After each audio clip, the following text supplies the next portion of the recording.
Okay, so when you think of Community, probably the first thing that comes into your mind are some of the show's gimmick or homage episodes. Maybe it's the time the school turned into a paintball arena, or the time the gang rolled the dice and create alternate timelines, or when they all play Dungeons and Dragons. And rightfully so that these are the first episodes to pop into your brain because they're incredible. They're brilliant and clever and inspired and specific, but I would argue even more inherent in the show's DNA than its smart gimmicks, and the very reason why those episodes work so well are the show's characters. My favorite episode of Community literally changes all the time. At some point in time, it's been modern paintball and remedial chaos theory and advanced Dungeons and Dragons and cooperative calligraphy and paradigms of the human memory, and I could probably make a case for each one right now. I recently rewatched Community for the first time since it originally aired, when Netflix dropped all the episodes on its platform a couple months ago, and once again was struck by this show. A rewatch cemented it as one of my favorite shows ever, and I loved all those aforementioned episodes as much as I did when first watching them 10 years ago. That didn't change, but coming to the show again with a bit more lived experience, I was especially caught off guard by Season 2, Episode 10, Mixology Certification, an episode I think I had forgotten about, but now I call it the best community episode. I want to tell you why this episode stands tall among a sea of smartly written, even flashier episodes during the show's run. When I first started writing a video about Community, I decided I was going to make one on the worst episode of Community ever, and I still might, but before I switch gears, one of the points I wrote down about why the episode I chose was the worst in the show's history, to me, was that it feels the least like Community. But upon rewatching Mixology Certification, I found myself thinking the same thing, albeit for different reasons. That's part of the beauty of Community. When you think you have it nailed down, when you think it's played all of its cards, it surprises you with an episode like Mixology Certification.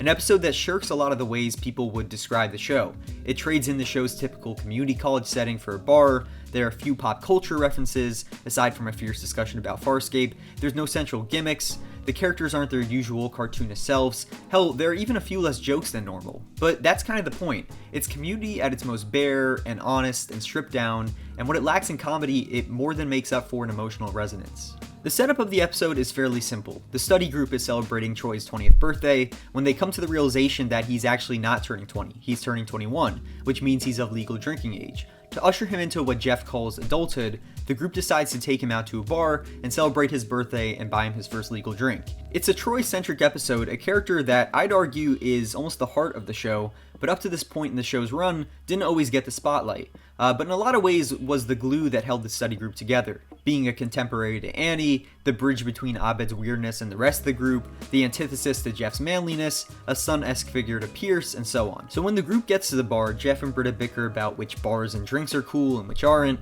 Abed finds himself in a conversation with a fellow bar patron about Farscape. Annie takes on a new identity altogether, pretending to be the woman from the fake ID she used to get into the bar. Shirley is revealed to be a regular at the bar and runs around it taking down pictures proving her alcoholism, hopefully before her friends see it. And Pierce is in a wheelchair and stuck in the doorway the entire time, refusing to ask for help. In a traditional sitcom, it would be the kind of episode, the kind of night, that leads to adventure and zany hijinks and cheap laughs, but Community is obviously a couple notches above your traditional sitcom. This episode makes the very unlikely decision to have the majority of its action take place outside of Greendale's walls. And while there had been a few prior episodes where Greendale isn't the primary setting, none are as disarming to the viewer as this one. It almost has the feeling of stepping off the set of a sitcom and getting drinks with the characters you see on screen.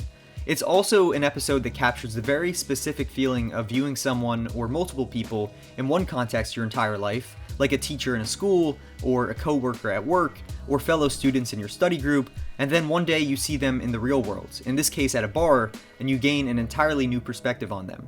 We've seen all these characters time and time again within the context of Greendale, but now the veil of school is dropped, and we're seeing them as characters in the real world, away from grades and tests and deans, and just as they are as adults. Throughout the episode, Troy's grappling with that idea of being an adult around other adults. In fact, I would argue that this is what a lot of Troy's arc on the show is based around, trying to find himself as a man when he knows deep down, in most regards, he's better at being a child, and acting out fantasies with Abed, which also makes Geothermal Escapism such a great episode, but that's another story. I think most of us experience this moment when we turn 21, or in early adulthood in general, that's just like, what do I do now? I'm an adult, but I don't feel like one, so I must be doing it wrong. And I have to listen to seasoned adults who are older than me and better at being grown up so that it looks like I know what I'm doing. Take some of the brilliant little moments in this episode, for example, like when Jeff and Britta ask Troy what he wants his first drink to be. At first they say there are no wrong answers, so Troy confidently answers beer, which is met with groans from both Jeff and Britta, the adults who supposedly know better than to have your first legal drink be a beer.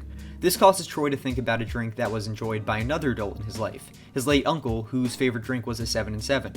So he answers from his heart and tells them he wants a 7-7, but this too is met with groans from the pair. Troy learns that adults have these rules for other adults, rules on which drinks are cool to order, or bars cool to go to, and which are lame, and Troy, an insecure 21-year-old, believes that he just must not be getting it, and that he has a lot to learn. This is also evidenced by the moment where Jeff calls Britta a hurricane, which Troy thinks is a compliment and happily agrees with him, before Jeff tells him that hurricanes are bad. Troy says, "I know," and it's a funny moment, but also a loaded one. Troy thinks hurricanes are cool, because he has more the mindset of a child than an adult. This thread in the episode at first starts off funny when Troy openly ruminates on being surprised that plastic menus aren't cool, but as he's repeatedly shut down while trying to come to terms with his recently crowned adulthood, it becomes a little sadder. One of the many fascinating things about this episode for me is how it explores the implications of these characters in the real world. For example, Abed's fixation on pop culture is fun within the outlet of a community college and within a study group of people who accept him for his lack of emotionality and social skills, but at a bar it could just be used as fodder for someone to use to get with him. Other people may not see his quirkiness as cute, which maybe suggests that Abed is destined to be isolated from others. He gets a drink thrown in his face by the man he engages in a Farscape discussion with. Another example is Annie's type A behavior at school of constantly pushing herself to be the best and get good grades and be the smart one. In the real world could give way to certain insecurities about herself and what she wants to do with her life, making her take on the persona of the girl on her fake ID. Shirley's perfect Christian act at school is used to mask some of the imperfections in her life, like her severe drinking problem. Jeff's cool guy attitude becomes significantly lamer when he's telling a 21-year-old what drink to order and when it turns him into a meaner version of himself, and Troy's ineptitude and lack of knowledge about the world makes him feel like he needs to latch onto others to understand how he should be living. But what's beautiful about this episode is the ultimate realization Troy comes to on his own. After him, Jeff and Britta discover Shirley's drinking photos, Shirley gets upset and storms out of the bar. And how's this for untraditional to see on a network sitcom? There's no resolution to this storyline. We don't see the group make up with Shirley. She goes for the door, helps Pierce out, who's still in the doorway. Pierce doesn't even go into the bar, and they just leave. And that's that. Jeff and Britta continue to laugh at Shirley's anger because they're drunk, and while Troy may not think he knows a whole lot, he knows more than Jeff and Britta in that laughing at Shirley's discomfort is wrong. Remember when I said this is an episode of little moments? Troy finally orders his first drink, a 7-7, his uncle's favorite, and takes a look around the bar to see his friends miserable because of alcohol, or because of their own insecurities, or because of their self-imposed isolation, and he decides to leave his drink, and instead gather up his friends and carry them home. When he's driving everyone home, Jeff and Britta continue to bicker about which of their favorite bars is cooler, a conversation they've been having all night, when they come to the realization that they've been talking about the same bar, which causes Troy to bring the car to a screeching halt and yell at his friends. His line here perfectly sums up his journey in this episode. He says, "I just spent the last 2 years thinking that you guys knew more than me about life, and I just found out that you guys are just as dumb as me." It's the realization for Troy that nobody really knows what they're doing. Jeff and Britta are just two insecure adults who have been trying to one-up each other in terms of their coolness all night. Troy reaches this moment that a lot of us reach in life, whether it's with our parents or older friends or teachers, where we realize they're just like us, just as childish, just as uncertain, but better at hiding it because they've had more years of experience. The truth is that older people will try to convince you that becoming an adult is like joining an exclusive club or a massive change, but it isn't. Everybody, no matter their age, even someone as old as Pierce, is still working on themselves, still coming to terms with their past or their future, and I'd like to think that by the end of this episode, this thought brings comfort to Troy. Yeah, he's not an adult yet, but deep down, nobody is. He may not know as much about the world as Jeff or Britta, but when he brings Annie to her door and she expresses a sort of existential worry about who she is, he realizes maybe the most important thing about himself, that he's always going to be there for his friends, which at the end of the day is what community is all about, a group of flawed, immensely broken people who find a sense of community in one another. For Troy, this means that sometimes these broken people that he's friends with are going to make mistakes and do stupid things and let him down, and that, if anything, being an adult sometimes means being the adult of the group. And because adults aren't perfect, maybe he's a lot more ready for adulthood than he thought. So equipped with this new discovery, he gives a beautiful speech to Annie, someone who's probably even more insecure about her identity than he is, about how she can take comfort in being the wonderful person that he sees her as. That she knows she is deep down, but probably just needed a friend who understands her to tell her. And the two embrace. And we hear the best use of Ludwig Göransson's score, Greendale is Where I Belong, in the show's history. and this guy speaking right now has a few tears well up in his eyes. Troy emerges from the night as the mature one, and the episode ends with Jeff telling Troy that he's a man now. And sure, Jeff's drunk, and who really wants to be an adult, but Troy's a little bit more comfortable with being called that. Dan Harmon has a really great quote on the end of this episode. He says, "There's not a single person in that car who's a hero or a villain. There's nobody in that car that's a sidekick.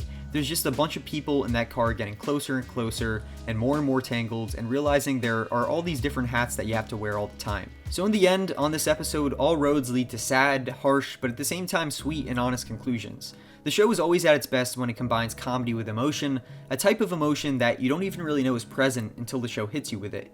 And this episode does it better than any other in my opinion. But I know what you're thinking. So Community made a bummer episode. What's the point of it all? By the next episode, all this will just be forgotten anyway. And to that I'd say, I think it's an important thing when a sitcom grapples with itself, especially one as self-aware as Community, and where your love of the show is so closely related to your love of the characters. There's not a character in the bunch that isn't a deeper, more fully rounded person by the end of this episode. As this show often does, it presents you with these fairly, at least on paper, archetypal characters: the cocky, sardonic lawyer, the dumb jock, the old racist, the devout Christian, etc., and then subverts your expectations of those characters and confronts you with the reality of them, and the underlying faults that cause them to fall back on these archetypal behaviors. These behaviors are a part of them, sure, but that's not what makes their character. Mixology Certification is one of the show's most deft examples of how mining these archetypes and in a lot of ways disproving them in favor of more substantial, oftentimes sadder emotional truths is what makes this show so enduring and universal. As much as the show's interested in its gimmick or fantasy of the week, it's just as much interested in coming to terms with reality and working toward a better one, with the help of friends. Community as a show doesn't get enough credit for how sad it often becomes, especially later on in its run. Take the season 5 episode G.I. Jeff for example, with Jeff almost drinking himself to death on his birthday because he can't face the fact that he's turning 40 and his life hasn't turned out exactly as he planned. Or Troy leaving Abed to sail the world and find himself, and Abed having no other way to cope with this than by convincing himself the world is ending.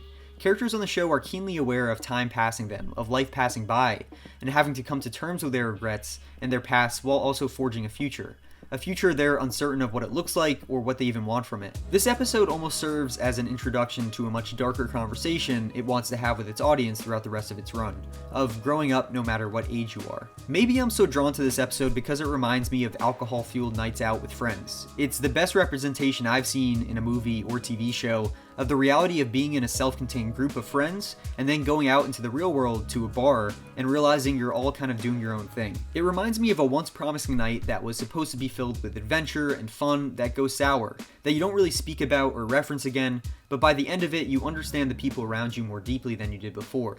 You feel like you saw something you otherwise shouldn't have seen. And sure, you all may move on, but you don't forget about it, because seeing someone you love as human and messy, I think gives you a greater empathy for them, and by extension, yourself. Mixology Certification is an episode about how scary it can be to be an adult, but also that the sooner we accept the flaws of other adults and stop trying to emulate them, the sooner we start accepting ourselves, even if we still have a lot of work to do on ourselves. There are a bevy of fantastic Community episodes about facing reality through fantasy, but this one shows that Community doesn't need any tricks to make its point. The stark contrast of this episode from just about every other reminds us just how much of a hold this show has on our hearts. Take everything away from it, hell, even its setting.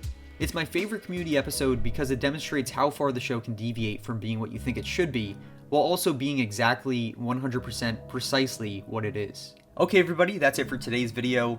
I absolutely love talking Community, so I want to hear in the comments below what some of your favorite episodes are. Everybody always seems to have a different one, and it's one of those shows I could chat about all day. And also tell me what you think of my favorite episode.